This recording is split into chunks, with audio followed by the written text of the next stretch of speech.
नमस्कार। अहाँ सबके बीच हम एकटा विषय राखि रहल छी। आइ काल्हि के समय में जतेक भी लड़का बच्चा छै, जब से बिहार में शराबबंदी भेल हन, ओइ शराबबंदी के कारण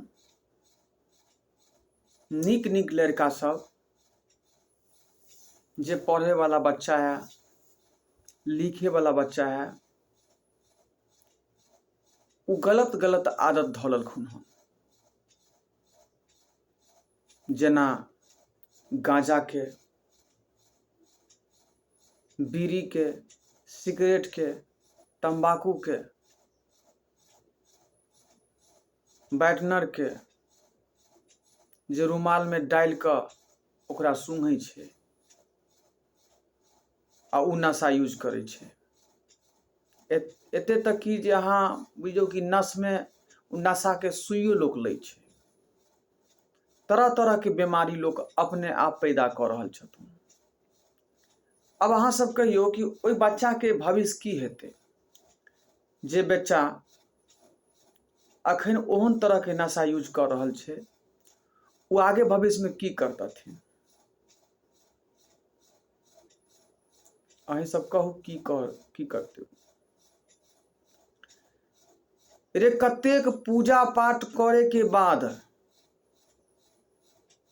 नीक कर्म करे के बाद लोग के मनुष्य जोनी में जन्म लै छै। आ उ व्यक्ति कनिको नहीं सोचे छै कि आखिर हमर जे जन्म भेले हन मनुष्य में, जे कोन कर्तव्य केने हेबै, कोन कर्तव्य नहीं केने हेबै। तब तो हमर भगवान जे है हमरा मनुष्य जोनी में जन्म देलखुन हन। अब जन्म तो अपने लऽ लेलियै, लेकिन अपने के ओते बुद्धि विवेक नहीं है जे आखिर हमरा मनुष्य जोनी में जन्म किया देलखुन भगवान। नीक कर्म केने हेबै, नीक पूजा पाठ केने होबै, धर्म के ओर चलल हेबै, धर्म के बात जहाँ तहाँ रखैत हेबै, ओहि हिसाब से भगवान हुनका जगह दै छथुन। आ ओइ चीज के अपने के फायदा उठावे के चाही कि हमरा यदि भगवान मनुष्य जोनी में जन्म देलखुन हन, तो एहन हम कर्म करूँ, एहन चीज करूँ, ताकि अगलो बार जब यहाँ से हम मर कर स्वर्ग जेबै, तो वहाँ नीक जगह फिर हमरा भेटत, दोबारा मनुष्य जोनी में जन्म है। हर व्यक्ति अगर बात के सोच लेते, तो कहियो जे है मनुष्य जोनी से दूर हटे नहीं सकै छै। आज से लोग सब देखियो एहि बात के भूल कर गलत गलत चीज के यूज कर रहल छथुन। चोरी छिनरपन, ई सब लत जे छै बहुत खराब। ओहि के बाद छै अहाँ के प्यार मोहब्बत, ई सब तो बहुत घातक बीमारी छै नौजवान के लेल। जे बच्चा लड़का बच्चा एहि चीज के बीच में पड़ जाय छै, ओकर बुझियौ जिंदगी चौपट भ जाय छै, जिंदगी चौपट भ जाय छै। वो बच्चा कहियो आगा नहीं बढ़ सके है जिंदगी में। वो अपन भविष्य के अपने आप बर्बाद करे छथुन। ओहि के बाद देखियो अखन जे मोबाइल पर फ्री फायर जे बच्चा सब खेले छथुन, हमेशा वो फ्री फायर के पीछे लागल रहे छथुन, हमेशा। सुनलिए कि फ्री फायर खेल से कतेक बच्चा के माइंड डिस्टर्ब भ जाय छै, पागल भ जाय छै। तो जे चीज हमरा शरीर के खराबी करते, वो चीज के हम किया यूज करब। मोबाइल में बहुत सारा ऐप छै, जे ऐप के कारण कतेको लोग कमाई छै, पढ़ाई लिखाई ऑनलाइन बहुत सारा चीज ओहि में जे है लोग देख रहल छथुन, से चीज के छोड़ कर और गलत चीज के लोग लत लगा ले। यदि हर बच्चा के गार्जियन इस बात पर दिमाग लगेते, बच्चा के अपना कलश में लेते, हमेशा उनका निगरानी में रखते, तो केकरो बच्चा जे है एना लापरवाही वाला काज नहीं करते। बच्चा के सब गार्जियन से हम अपील करे छी कि अपना अपना बच्चा के गाइडेंस करू। हमर बच्चा कत उठे है, कहाँ बैठे है, की खाए है, की पिए है, जहाँ पढ़ा रहा छी वहाँ निक से पढ़े है कि नहीं, बच्चा के रिजल्ट बढ़िया आवे है कि नहीं, बढ़िया नंबर से पास हो है कि नहीं, वही बात पर पूरा जे दिमाग लगबियो अपने सब, आ बच्चा पर ध्यान दियो।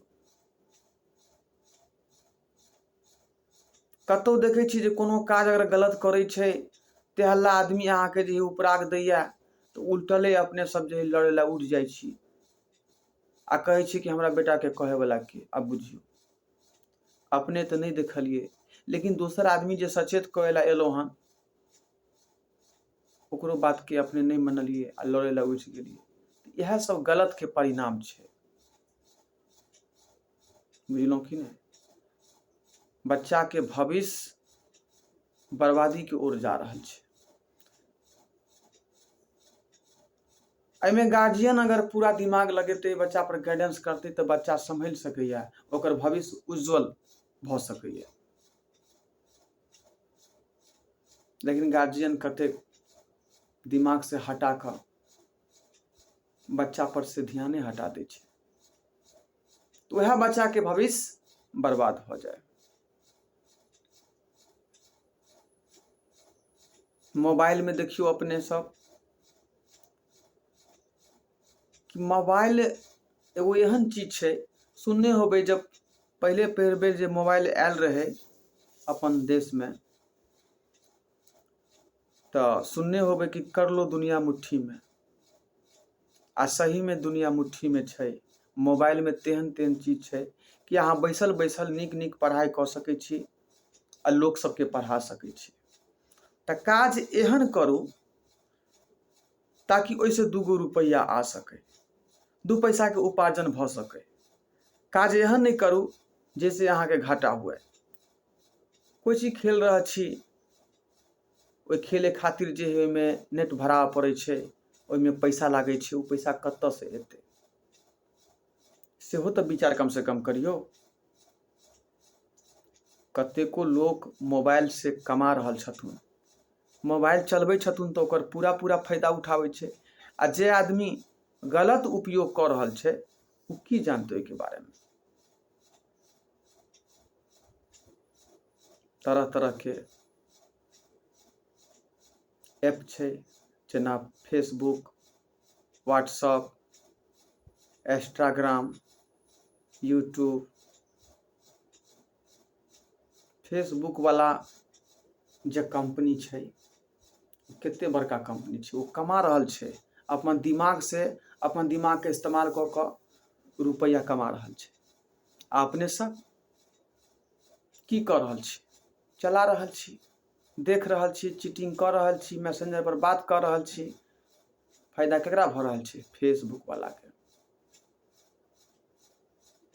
अपने सब ओइमे नीक जे ऐप छे, नीक चीज जे छे, ओइ चीज के इस्तेमाल करू। मोबाइल पर नीक चीज के देखल करू, पढ़ाई लिखाई के माध्यम से खुद पढ़ू आ लोग सबके पढ़ाबू। गलत चीज के कखनो आदत नहीं लगाओ, वो जिंदगी अहाँ के बर्बाद कर देत। बुझलो, वो सब कुछो नहीं छे। एहन आदमी बनू ताकि अपने के नाम लिया, गांव समाज के बीच में अहाँ के मान सम्मान हुआ। गलत काम करबे कोई अहाँ के जे है निक लोग नहीं कहत, और सही काम करबे तो लोग अहाँ के प्रशंसा करत, अहाँ के नाम हैत। अहाँ के साथ साथ अहाँ के पिताजी, अहाँ के खर खानदान, गांव समाज सबके नाम हेते। गांव में कुछ व्यक्ति के देख रहल छी कि देखे देखाव से धीरे धीरे नौकरी हासिल कर रहल छथुन। आ एहने बात हेबाक चाही। यदि एक आदमी कर रहल छे तो ओकरा लागल दोसरो तेसरो आदमी के एहन बात करबाक चाही कि ओ जे नौकरी हासिल केलकै जे कोना केलकै, हम किया नहीं कऽ सकै छी। यदि मन में एहन विचार रहत तऽ अपनो सब नौकरी हासिल कऽ सकै छी, नीक ऑफिसर बनि सकै छी और रुपया कमा सकै छी। दोसर के देखांस जे आगा बढ़ले व्यक्ति जे नाम कमावे ला गेलखुन हन, ओहि आदमी के पहले बैकग्राउंड ढूंढ के देखियो जे आखिर वो तो इंसान रहे, मेहनत केलखुन आ मेहनत के बल पर जे वो बेचारा नौकरी हासिल केलखुन हन, ओकर नकल करबै ओकरा संगे, जेना वो बेचारा भोरे के दौड़े छलखुन, प्रैक्टिस करे छलखुन, पढ़ाई करे छलखुन, एकाएकी जे वैकेंसी एलै आ बेचारा फॉर्म भरलखुन और में पास कऽ गेलै। आ अहाँ मेहनते नहीं करबै तऽ कतऽ से अहाँ पास करबै, अहीं सब कहू, कतऽ से पास करबै। ताहि दुआरे कान खोल के अपने सब सुन लिया कि एहन काज करू ताकि अहाँ के नाम हुए, एहन गलत काम नहीं कऽ दियौ कि अहाँ के खरो खानदान बदनाम भऽ जाए आ सरो समाज बदनाम भऽ जाए। एहन काम कखनो भूल के नहीं अपने सब करब। नमस्कार।